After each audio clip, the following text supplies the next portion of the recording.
what I mean? Like we're not far from it. So I'm so grateful you're with us. We've been in this conversation right here called Unlearning Empire, discovering a new way to be human. And what we're doing is we're reorienting our psyches, our souls, our minds, our bodies, our consciousness around a new way to be human. And the best example of a new way to be human, I believe, is found in what is called the Sermon on the Mount. And the Sermon on the Mount is a collection of Jesus' greatest hits. So it's Matthew 5, 6, and 7. There's also Luke has a version, which is a little bit smaller, and his version is a lot different. But Matthew 5, 6, and 7, if you were summing up the teachings of Jesus, the life of Jesus, that's where you'll find some of the greatest statements Jesus has ever made, all collected and put together, all right? So we're working our way through, and today I want to finish the introduction of Jesus' sermon, okay? So we're going to end what is known as the Beatitudes today. And I don't know about you, but it's been a lovely start to his sermon. I like these Beatitudes. I like that Jesus started with the poor. I like that Jesus started with those who are mourning. I like that Jesus started with those who are merciful, with those who hunger and thirst for righteousness or justice. I like that Jesus started with the peacemakers. For all of you going out and creating peace in the world, shalom. I love that Jesus starts with all of you people, the outsiders, the marginalized, the outcast, those who've been pushed to the edges, the overlooked, the weary, the grieving, the exhausted, the marginalized, the burnt out, and all of you barely hanging on right now.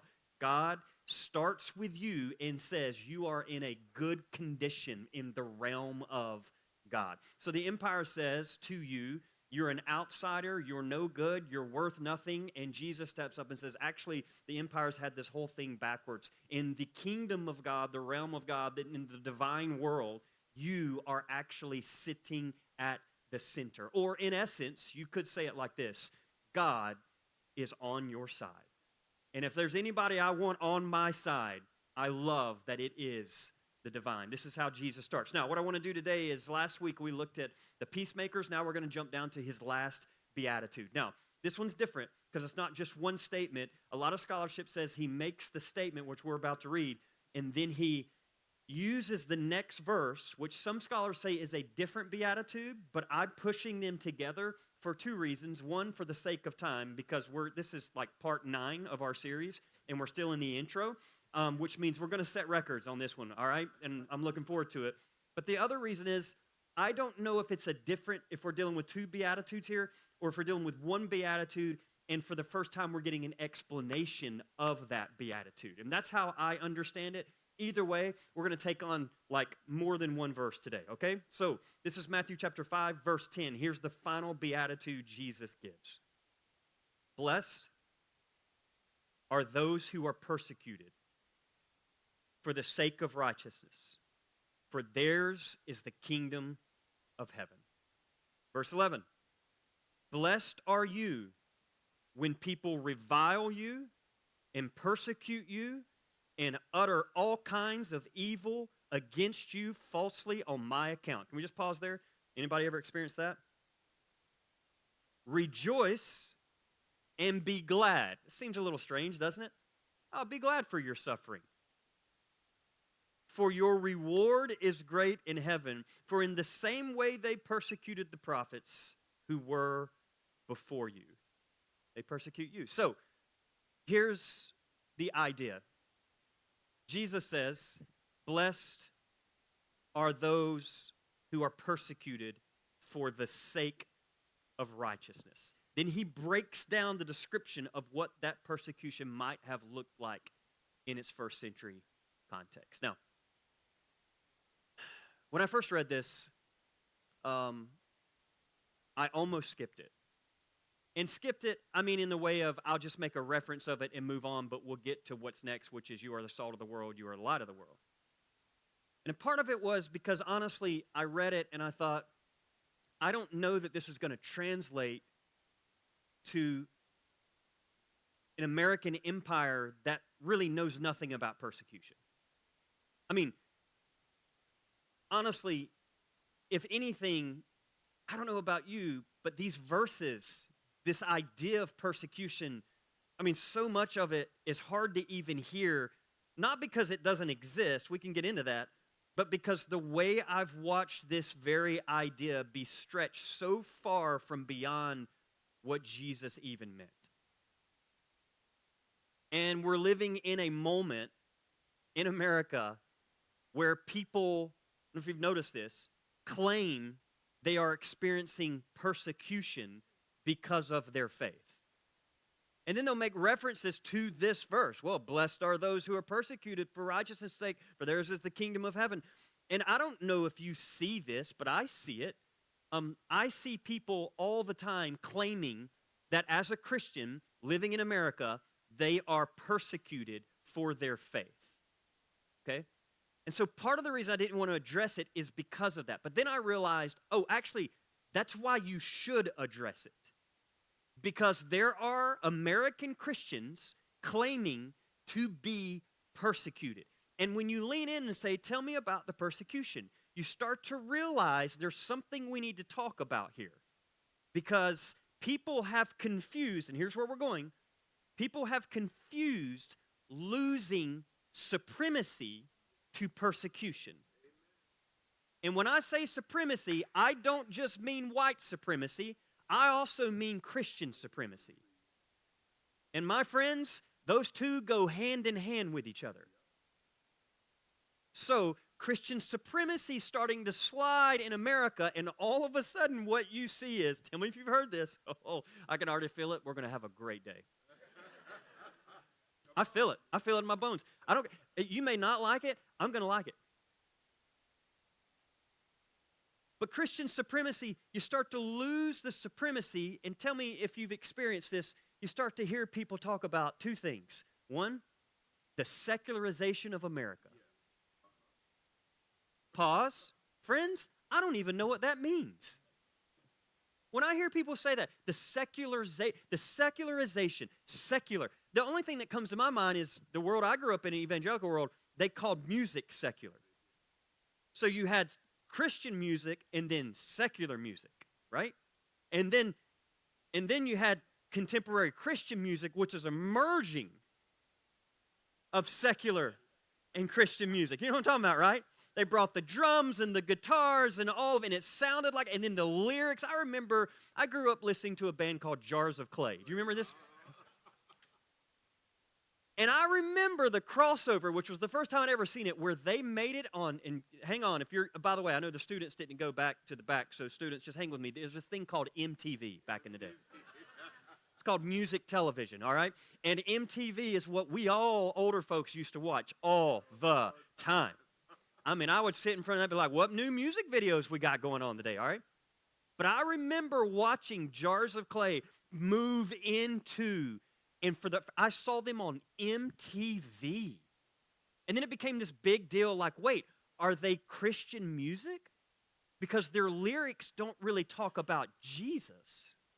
So are they secular or are they sacred? Like, which one is it? And then there were like the contemporary kind of progressive folks at the time going, ooh, that's how you reach people. Which honestly is kind of worse than the dichotomy of secular and sacred, right? Like, ooh, let's look like we're like them, but then we're actually disguising ourselves, and then boom, surprise, here's Jesus. Which now that I look back, I realize, my God, how ashamed were we of Jesus that we had to disguise him to get him in the back door? Because if we just walked up and was like, here's a Jewish rabbi who says, love your enemies. What do you think about this guy, right? No, instead we had to like dress him up and like slide him in the back door and then like, whoa, Jesus is in the room. Do you want to invite him into your life?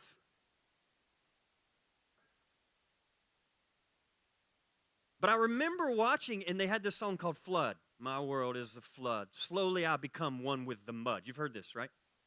And I remember sitting there like as a teenager going, I can't believe it. And it became this great debate in the evangelical church I grew up in of separating secular music and Christian music. And we had bonfires as students where we would throw our secular music in the fire. I have said this for years. If you're new to this and you're like, I didn't grow up evangelical, well, you just hang on, all right? Because I'm going to tell you something. We had some experiences as evangelical kids that would blow your mind. We had youth group, and it wasn't like the youth group that happens back here with Garrett. We had Wednesday night bonfires where we would gather around, they'd light a fire, and then they would tell us to bring our secular music. And we had compact discs, and we would throw them in the fire and watch them burn and be set free, liberated from the stronghold of this secular music.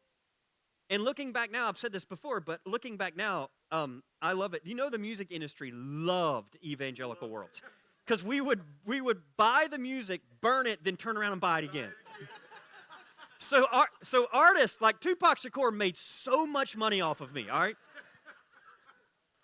Because, man, when his All Eyes on Me came out, and I was living in East Tennessee around like a bunch of country cowboy folks, which is lovely, that's their jam, but I was like, woo, man, something about Biggie and Pac and that fight between the two of them, it was the Real Housewives of teenage world. It's what we had. And I know it sounds weird, but when a little white boy from East Tennessee is fully engrossed in this fight, I was throwing up West Side living in East Tennessee. In the mountains, I would walk through like middle school and being like,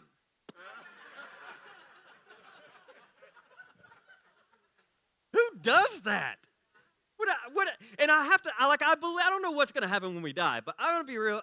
This is full transparency. I do hope, whatever is on the other side, that there is some incarnation of our consciousness right now.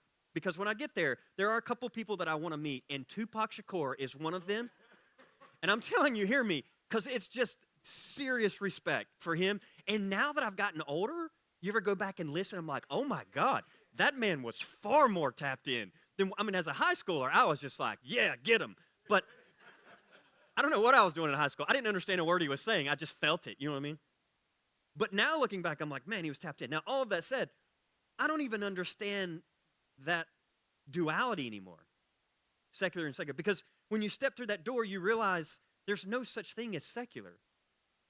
Everything is deeply sacred. Everything. But the reason I say this is because there is no place where the divine is not. Because even the writers of the scripture says, if you make your bed in Sheol, which is the place of the dead, you'll find the divine there. I know. I've been experiencing this lately. Katie's reintroducing me to music that I didn't grow up on. Because I didn't get to listen to secular music, all I heard was Christian music. So now Katie's having to reintroduce me to music. And I'm telling you, we're sitting down on Thursdays, Friday nights, sitting on the couch, and she'll play over the loudspeaker a song, and I'll be like, oh my God, listen to how deeply spiritual that is. Like, I'm talking about serious depth in these lyrics. I mean, no wonder. I was doing some writing, and I had to try to get inspired, and so I was like, I always try to listen to something in the mornings to get inspired. And let me tell you who dropped into my feed recently, Prince. And that song, Purple Rain. Well, I'm like, what a great title. I don't even know what it means. What is Purple Rain? Purple, I've never seen rain that's purple. But I start listening to it. Then I listen to it again. Then I listen to it again. Then I listen to it again. And then I'm like, oh my God. And then I had to do a little research, and I'm like, wait a minute. Did you know he never explained what that song meant? One time, apparently, historically, they have one time where he made a reference to the song. But other than that, he as a good artist, he's kind of like, you get to decide what it means. But there was one time where he made a reference, and you know what he said the reference was? He said, oh, it's apocalyptic. Well, I'm a pastor, so I'm like, wait, Prince just talked about apocalypse? And he said, yeah. He said, purple rain is the blue sky when it meets the red blood of the war we're going through, and when they come together, they're purple. And so he's saying when it's raining all of the terror of the apocalyptic world in that moment, and you find somebody and y'all stay faithful together and love each other and hang on in the midst of it, you will get through it. And then you realize, then you bring in the music, which is even more inspiring, because he does his thing. But then if you notice in the song, he eventually stops singing, and he just like does this like this moaning like type thing. It's almost as if he's saying, the pain that we're walking through, it doesn't even have language. You just have to kind of just hum it, just moan it out. And then he moves from that to a full guitar solo, where it's just this whole riff of a guitar. And what it is you just feel this pain like in the guitar. And then I was like, my God, That is far more spiritual than Third Day. Do you know what I'm saying? Take any Christian music artist. Is anyone else having this experience when you deconstruct now, you go back and you're like, I was robbed.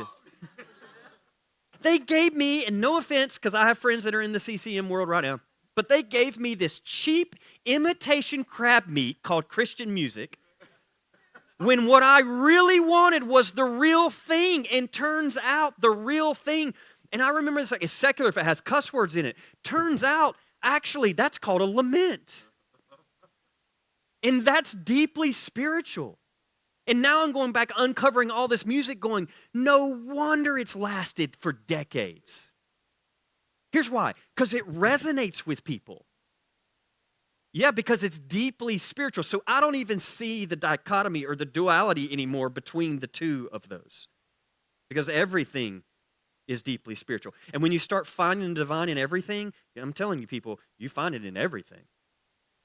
And there isn't a place you can go where the divine is not present.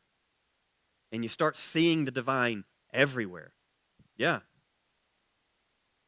What did that have to do with persecution?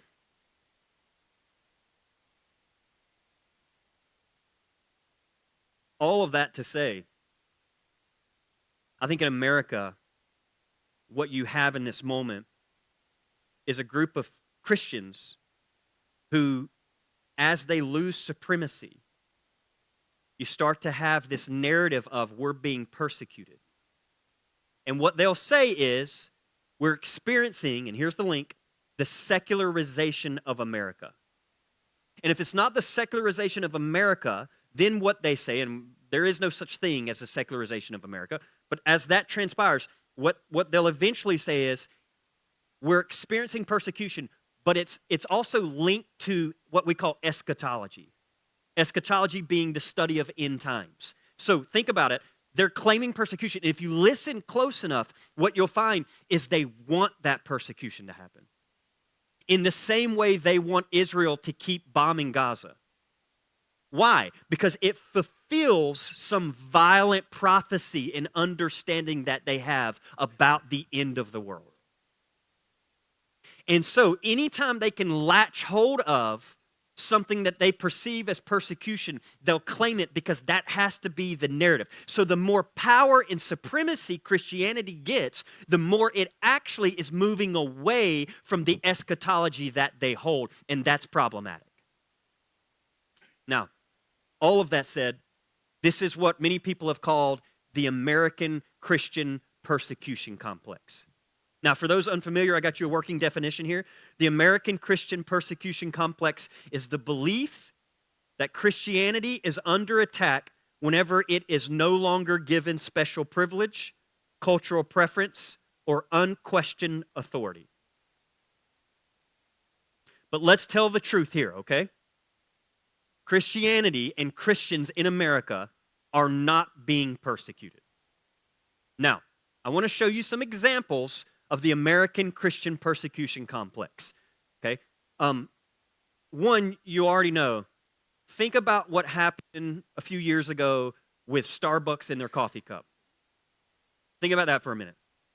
It became this big uproar, and literally there are still fundamentalist Christians arguing about this, that there is a war on Christmas in America. And that a part of the war is that you can't say Merry Christmas anymore, but people are saying Happy Holidays. And notice what's happening here. That they see that as the secularization of America. Notice that.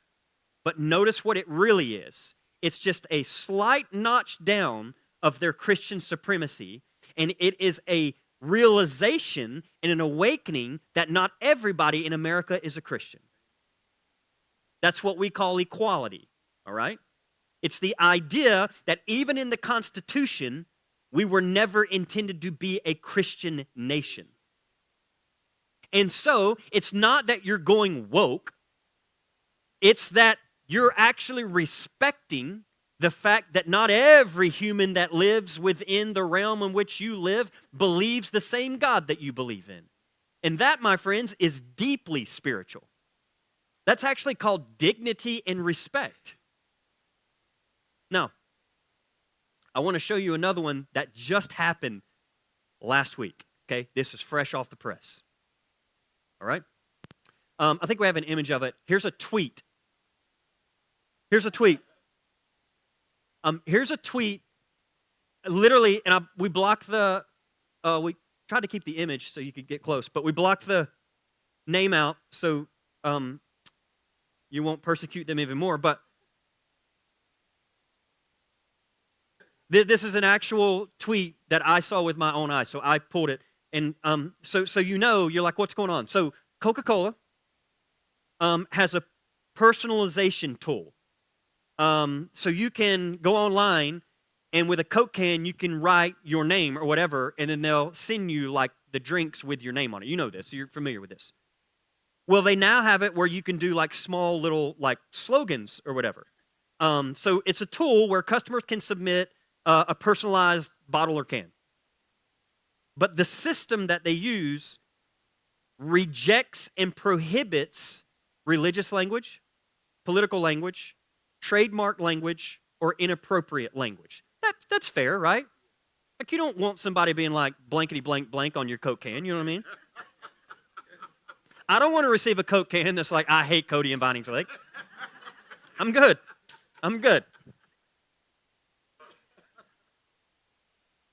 But some Christians got online and decided to try something. So they typed in, Jesus is King.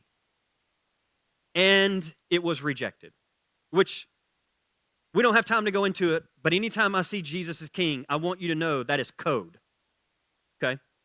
Because hear me when I say this in America in 2026, there is a distinct difference between saying Jesus is King and Jesus is Lord. All right? No. They tried to write it, it got rejected. Apparently, some Christians got on and tried to write something like, the devil is good. It got accepted. Immediately, the Christians are like, we're being persecuted. They present it to Coke, and Coke has to make a formal statement saying, we are not persecuting Christians. However, they did run a test, and there was a flaw in the system, and turns out, yep, we rejected a Jesus is King, but we did accept, Satan is number one or whatever, you know what I mean? And they're like, it was a flaw in the system, self-corrected, move on. Then they said, just so we're clear, we have prohibited any religious, political, trademark, or inappropriate language. But that didn't stop an uproar within Christian fundamentalists that just said, see, we knew it, Christians are being persecuted. So I heard about it, and then I got online, and I'm like, look at there. It's an actual thing, and this is out of the individual's mouth. Coke hates Jesus. And then listen to this line. The persecution is obvious. What's coming next is obvious. Notice what that individual just did. Notice how fast they moved from Coke hates Jesus, persecution is obvious, and then what's coming next. Now, what does he mean by what's coming next? So let's keep reading in context to see if he gives us a clue. Okay, check it out. Are you prepared for it, or will you crumble? Now, notice what the writer is doing there. He's leaning into the fundamentalist Christians going, will you be strong? Will you step up? Will you be ready? Now, ready for what? Line before, ready for apparently something that's coming. What is coming? He just keeps going. You need to be looking forward to what's coming up and start preparing now to defend your loved ones. All of that, and then you have sweet, lovely grandmothers online going, I'm ready. I'm ready. And I want you to know, I stopped all orders on Coke. And then hear me, and I'm not mocking, this is reality. This is not a mock, this is reality. And I am putting on the full armor of God, ready for the apocalyptic day. And then you'll hear this, it's just going to get worse in America. Now, you have to be careful because you can bust up in there like, what are y'all talking about? It's a Coke can. You could also bust in and go, oh, I see what's happening. This is a long narrative that's been around for a while. So what do we do with this? Perfect example. This is what we call the American Christian persecution complex. Here's what I would like to say about it. In America, Christianity has not lived on the margins. It sits at the center of power in our politics, our courts, and our institutions. And when Christianity becomes less culturally dominant, when minorities begin to gain a few rights, Americans begin to identify as Christians a little bit less, when Christian political preferences lose elections, many American Christians interpret that as, I told you the persecution has begun. And they'll use lines like, Satan is attacking the people of God. My friend, I say this with all the love that I can muster within my heart. The issue isn't merely some Christians incorrectly calling themselves persecuted. It's that the persecution narrative can function to hide their own power and the impact on people with less power. Minorities are cast as the antagonist in that persecution narrative.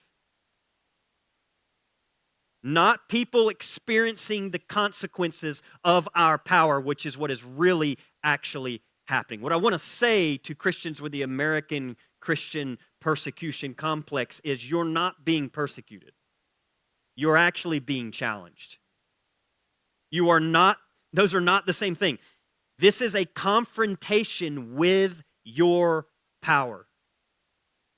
Because I don't know how to tell you this, but I say it as a Christian. But your religion has caused a lot of harm. And what I want you to know is it's not persecution. It's actually called accountability. And accountability is not persecution. Being challenged is not persecution. Losing cultural privilege is not persecution. Sometimes it's simply the consequence of a Christianity that has looked more like empire than it has Christ. What I would ask is a genuine question. Why are you so eager to be the victim of the story when Jesus keeps asking you to notice the people who are actually being victimized? And this is a part of the American persecution complex that is so dangerous because what happens is they lose a little bit of their supremacy, equality begins to rise, and then immediately they jumped into this victim mindset like, man, we're being attacked. And it is a great way to hide itself from accountability, from confrontation, from genuine people asking real questions of why your religion called Christianity has caused so much pain in the past and is still causing so much harm today. Yeah. This is a part of the dilemma when we talk about persecution in America. And if you're here and you say, well, how do you know? Here's the question that I have been leaning on to more and more. Every situation I bump up against, and sometimes it's clear to me, there are also gray moments. And I hope you all have some gray spaces. I hope you all have some policies that you see from the Democratic Party that you're like, I don't know about that. Because I don't know about y'all, but I don't want to be the MAGA party that says yes to everything. I don't want to be placed in a party with party loyalty and allegiance, walking blind just because I don't want that. No, I think a part of our task as Americans is to raise the bar, to say, actually, we're not just going to bring anybody in this office. We have some questions. And so for me, I don't care like who the label is. I have questions. There are people I love that are running, but I still have some questions. There are some fuzzy elements that I'm like, let's be clear about some of this. What do you mean? There are some things, this may shock you, I don't have the answers for.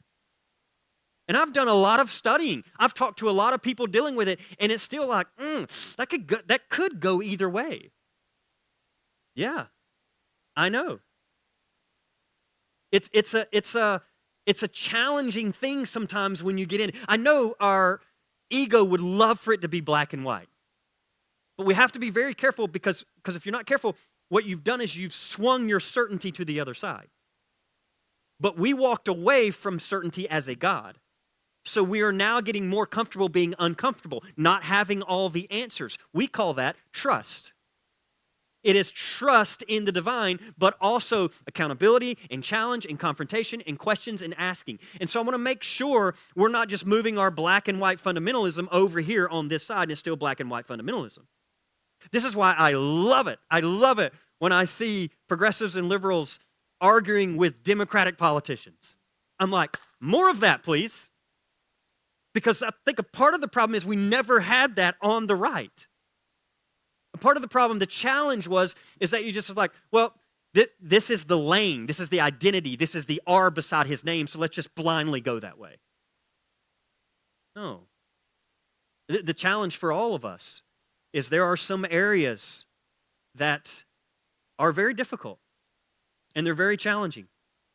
And I think for us, it requires some serious thought and discernment and walking through what is it that we're actually trying to get under here. And so when I run into those moments where I don't know, and there are moments I don't know, I fall back on some things. You've heard me talk about these before, but here's a question I keep falling back to that I think is really helpful.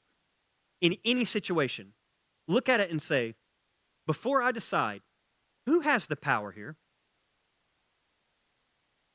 That is, if you ask that question, nearly 99% of the time, you will find someone who has the power and someone who's on the underside of the power.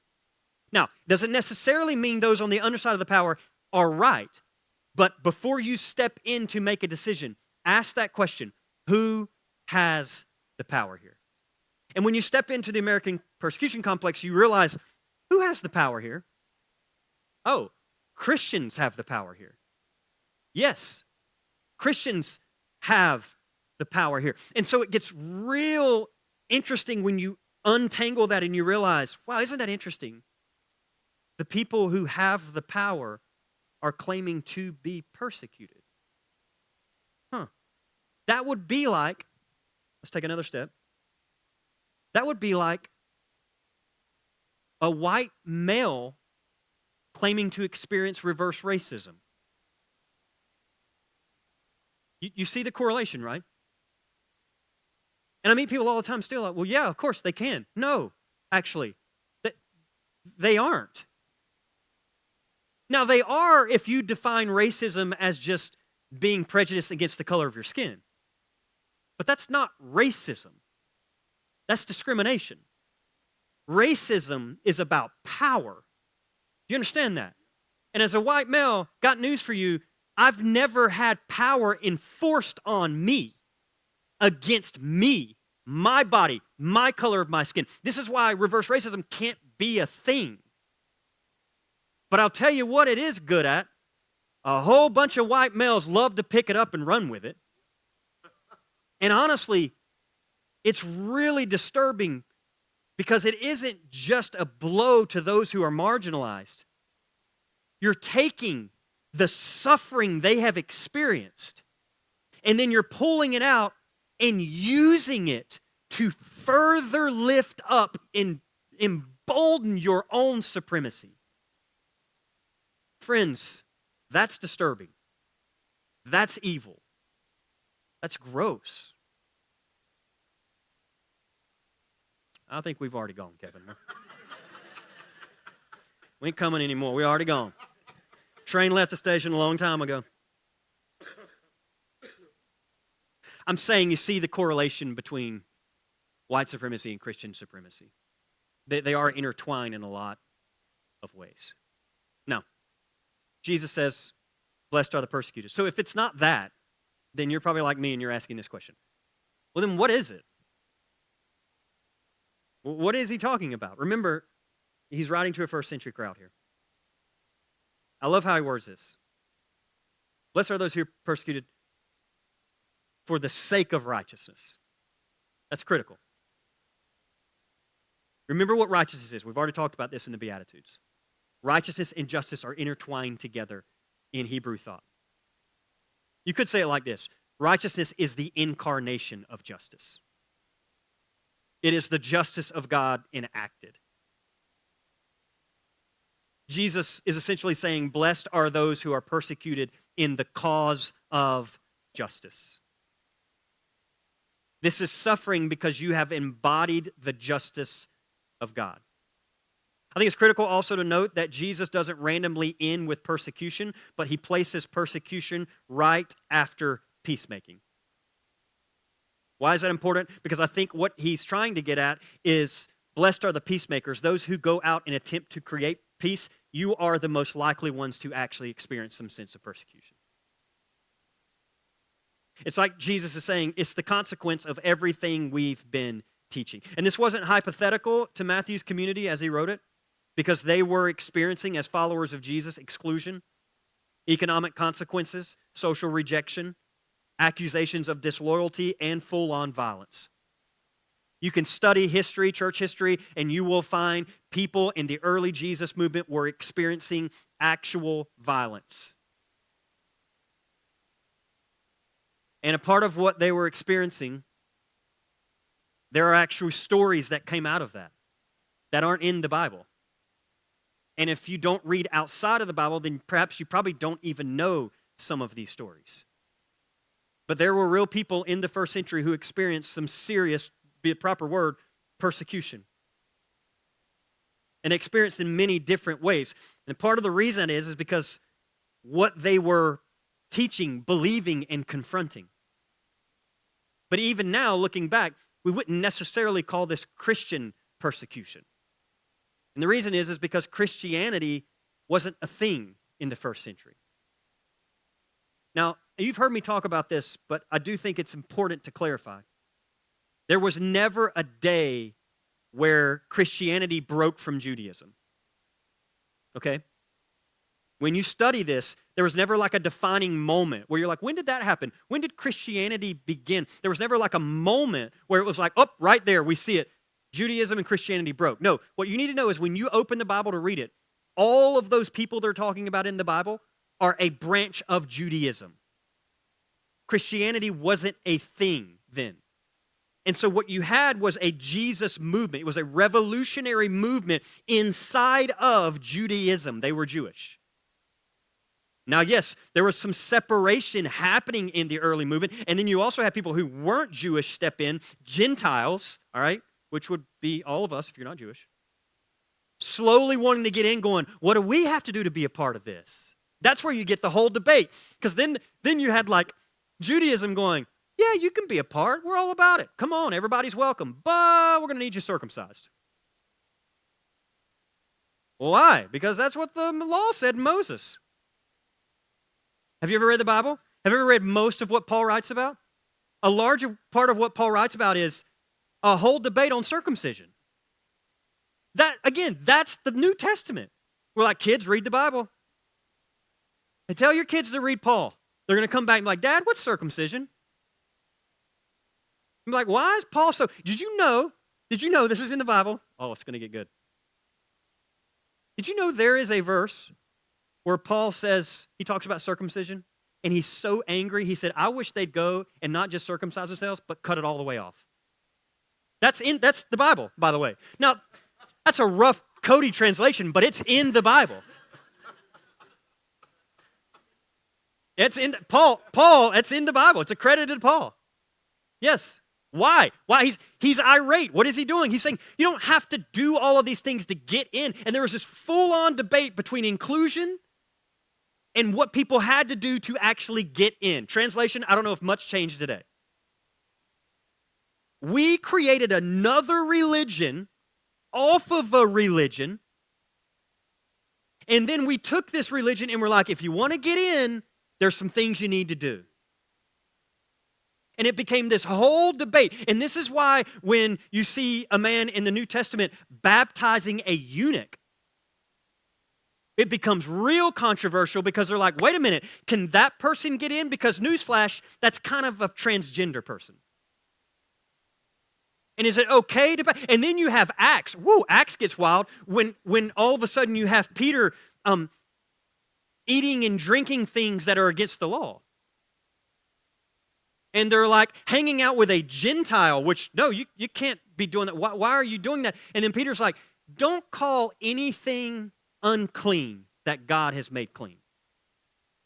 Yeah, it's this whole large debate. And this is what I'm talking about. This is what is happening.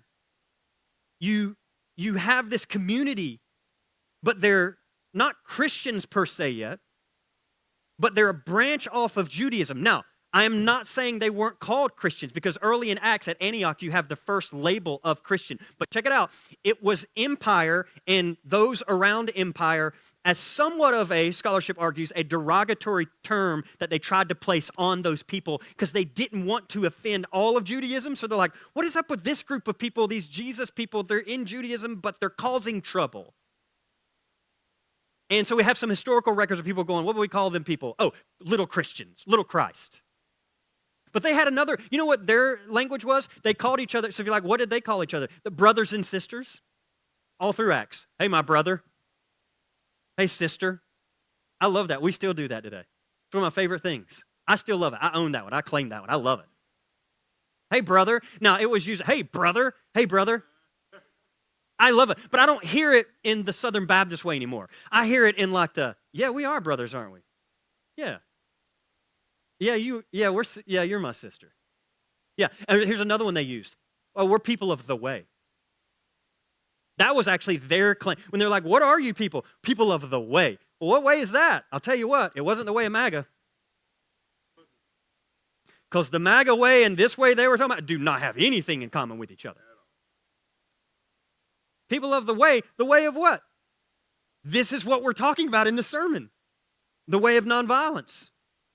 The way of turning the other cheek, the way of loving your neighbor, the way of loving God with all your heart, soul, and mind, the way of being a non-anxious presence in the world. Yeah, the way of learning how to look at fruit and decide what it produces but not be judgmental. Yes, this particular way. And we're going to get there. It's coming at the end of the sermon. Narrow is that way.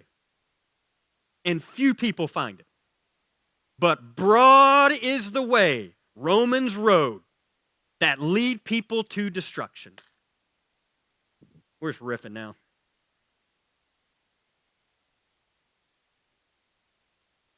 I bring that up because the people of the way were experiencing some persecution.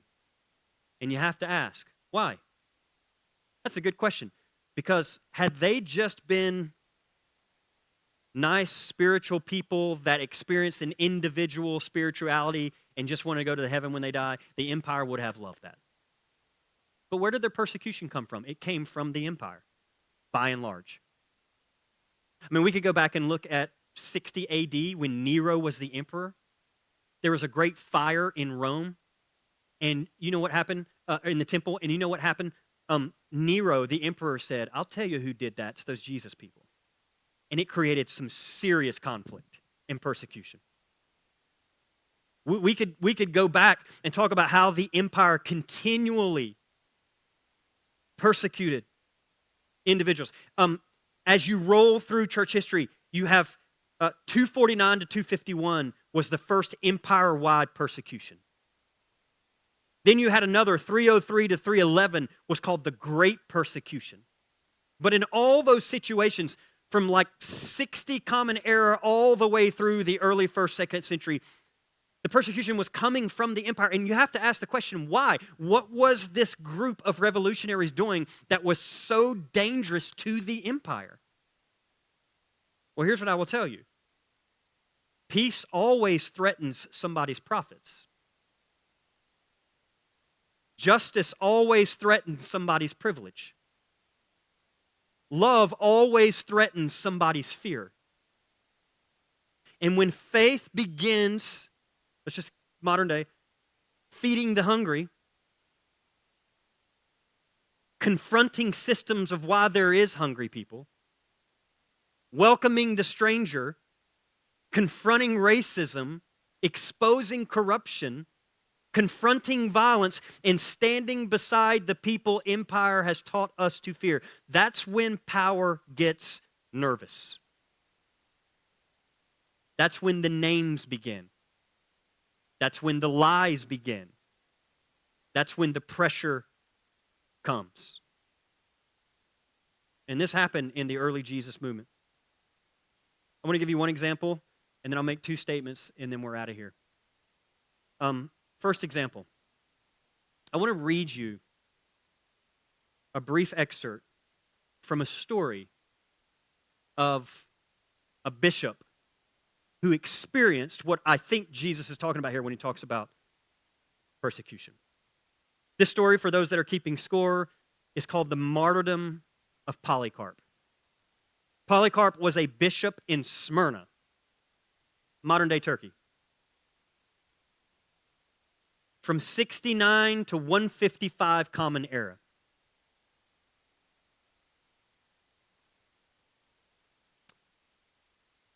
The story that was written about him goes like this. The senator of the empire at the time set Polycarp on a chariot. And it reads this way. Taking him up into the chariot, they seated themselves beside him and endeavored to persuade him, saying, "What harm is there in saying, 'Lord Caesar,' or 'Caesar is Lord'? And in sacrificing with the other ceremonies observed on such occasions, and so make sure you remain safe." In context, what you need to know is public acknowledgement of the Caesar would happen by burning a few grains of incense on an altar before the statue of the emperor. And to refuse to burn incense before the statue of the emperor reminded them that they could not buy and sell in their marketplace. And to refuse this was equivalent with what they would deem as, we might call, treason. For the Romans, this sacrifice was just a simple patriotism, nationalism. I mean, come on. It's just a head nod. After all, we know Caesar isn't actually God. And you know that too. So just keep that belief, but just do it. That's the most seductive part of allegiance. The most seductive part of allegiance is that you don't even actually have to believe in it. You just have to go along with it. And so, Polycarp was brought into the arena. If you're unfamiliar, that's how persecution worked back then. Imagine the Colosseum filled with people. Brought into an arena, and as the script goes, it says that as he was brought into the arena in front of a crowd of people as they release animals, they said, "Swear by the fortune of Caesar. Repent." Isn't that interesting they used that? The empire used that to the Jesus guy. Repent and say, "Away with the atheist." Now, their understanding of atheism is completely different than ours. It's reversed in some ways. Atheism in that time, they would use that language to people like the Jesus people who refused to bow the knee to the Roman gods. So imagine that. We've gotten it all twisted, haven't we? We're like, "Hey, there's an atheist." Like, I hope Vinings Lake was like, "Oh, we're all a bunch of atheists." Polycarp's response, apparently, it's documented. standing in front of crowds of people in the arena, he said, 86 years I have served him, and he never did me any injury. How then can I right now blaspheme my King and my Savior? Those apparently were his last uttered words, and he was killed February 23rd, 155 AD. So when Jesus says, blessed are the persecuted, they knew something about that. And when you hold that up to a world that claims persecution from a Coke can, I do that intentionally. Do you see how far we've come? Now, you might ask the question I asked, how did we get here? How did we get here from here? There's a lot of information that can be inserted inside of that, but I will tell you, something happened around 312. Some argue that's the moment Christianity actually began. But can I tell you what happened at 312? You had a ruler step up, an emperor named Constantine. And Constantine, for the first time, legalized Christianity, made it the religion of empire. And in that very moment, empire and religion got together and fused their powers. And it's no coincidence that right after that moment happened, what you began to have is what we call monasticism. Are you familiar with this? Monasticism would be what you might call the monks. And what happened is some Christians withdrew into the desert and wilderness and embraced celibacy, poverty, fasting, prayer, asceticism, and just a life of solidarity and silence. And they called it a new martyrdom. Why? This is so wild, y'all. Because they saw what happened. How this revolutionary movement went from being persecuted to getting power. And once they got power, here's what happened. They began to be the ones persecuting others. And so you had some people in that system going, something's not right. We got to get out of here. And so they left, went out to the deserts. You probably know them in history as the desert mothers and fathers. They went out and they said, to be a Jesus person, we need to experience not power, but some sense of pain. And so they would go out and live in such a way that if you saw it now, you'd be like, why is this person inflicting suffering on themselves? Part of it is because in their heart of hearts, they knew what they were seeing just wasn't what Jesus intended. And so I'll close here with the tragic turn history took. The Jesus movement went from being the people excluded to become the people doing the excluding. And there are two statements that I want to end with that I hope you hear. It turns out persecution never posed the greatest threat to the church. Power did.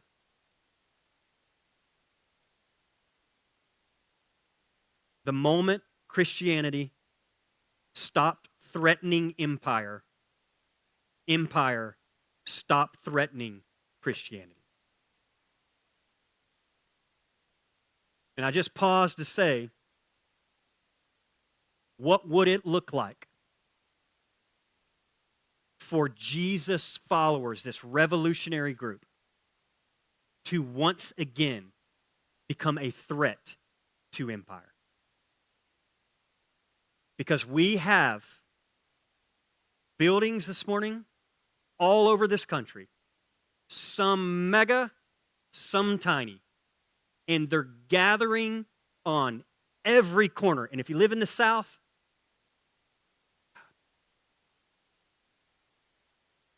everywhere you look.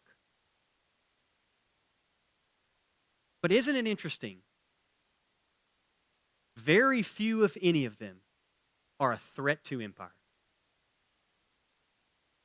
My friends, the American empire, Trumpism, MAGA, they love the Church of America.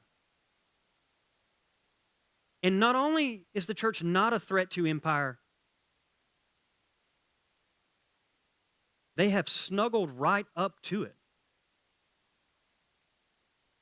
And it has become a weapon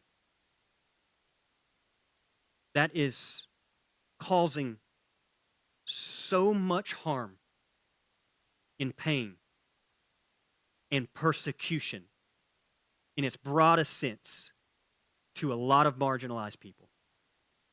And I'm here to tell you, friends, that is the antithesis to what Jesus is talking about when he says, "Blessed are those who are persecuted, for theirs is the kingdom of God." So the challenge for us, what would it look like for us to be on the radar of the empire? It's slowly happening.